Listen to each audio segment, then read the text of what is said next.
The final MCU movie of the year, The Fantastic Four: First Steps, is now in theaters. Here is my quick out-of-theater review. That's right, the Fantastic Four are finally a part of the Marvel Cinematic Universe. But what's even better than that is that the Fantastic Four finally has a fantastic movie, pun intended. Marvel did the right thing hiring Matt Shakman as the director.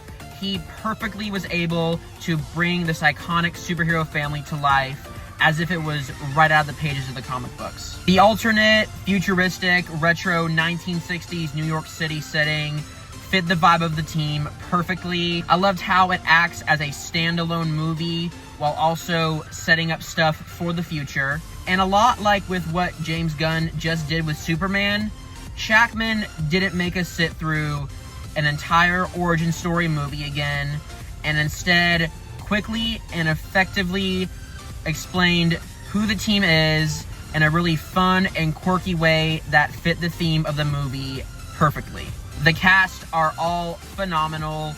Each member of the Fantastic Four was cast perfectly, and the story perfectly captures the strong family dynamic between the team. Even Pedro Pascal, who I did not want as Reed Richards, was amazing. You also have the Fantastic Four's little robot, who's called Herbie, who I can already tell you is going to become a massive audience favorite. And of course, the big star of the show, Galactus, a villain that I know and I think a lot of other people have always wanted to see brought into the movies. And I'd say for the most part, he was awesome. He's not one of the MCU's best villains, but when you compare him to his previous portrayal, which we don't talk about, he's pretty dang awesome. The only minor complaint that I had was that the story was just a little too predictable. The stakes are very high, don't get me wrong, but once the story hit a certain point, I knew exactly where it was going and knew exactly how it was going to end. Now, I still love this movie, I really do, but I would have liked if they would have put at least one little twist or turn in there somewhere. There are also 2 post-credit scenes.